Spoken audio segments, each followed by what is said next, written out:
በእናትህ ከፍቶኛል ጆ በእናትህ ና አልፈልግም ጆ በዚች ጋር ነው ቤቱ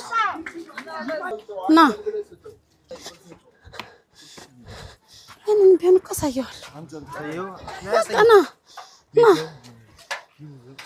ና ጆ ና አባቴ ና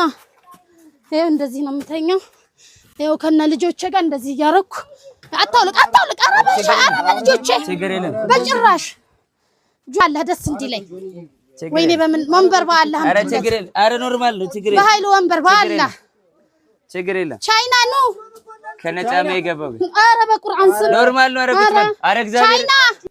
እንካጆ ስንት ናችሁ እዚህ የሚኖሩት እነዚህ ሁለት ልጆች ናቸው እታች ሻይ ቡና ደግሞ ሰራ ለፊት ለፊቷ ጋር ማለት ነው ኦኬ ሻይ ቡና እዚህ ፊት ለፊቷ ጋር ነይ ሻይ ቡናሽን አሳይኝሽ እሺ አስብለህ ችግር የለም እዚህ ጋር ነው ሻይ ቡናሽ አዎ ያው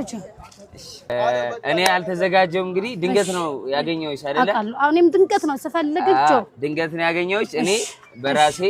እሺ እምችለውን ያቅሜን እሺ 20 ሺህ ብር ሰጥሻለሁ እሺ ይሄን ቪዲዮ ካዩ በኋላ ደግሞ ሰፖርት ማድረግ የሚፈልጉ ሰዎች በምን ያገኙሽ አንቺ ስልክ ቁጥር አለኝ እሺ ንገሪኝ 09 73 03 95 56 እሷን መደገፍ የምትፈልጉ ሰዎች በዚህ ስልክ ደውሉላት ንግድ ባንክ አካውንቷ ደግሞ አለኝ 1000 74 38 34 497 እሺ ጆዬ በጣም ማመሰግነው ካላ ይስጥክ ሳልዘጋጅ ስለሆነ ነው እኔም በጣም አስደንቀኸኛል በረካሁን ወንድሜ በረካሁ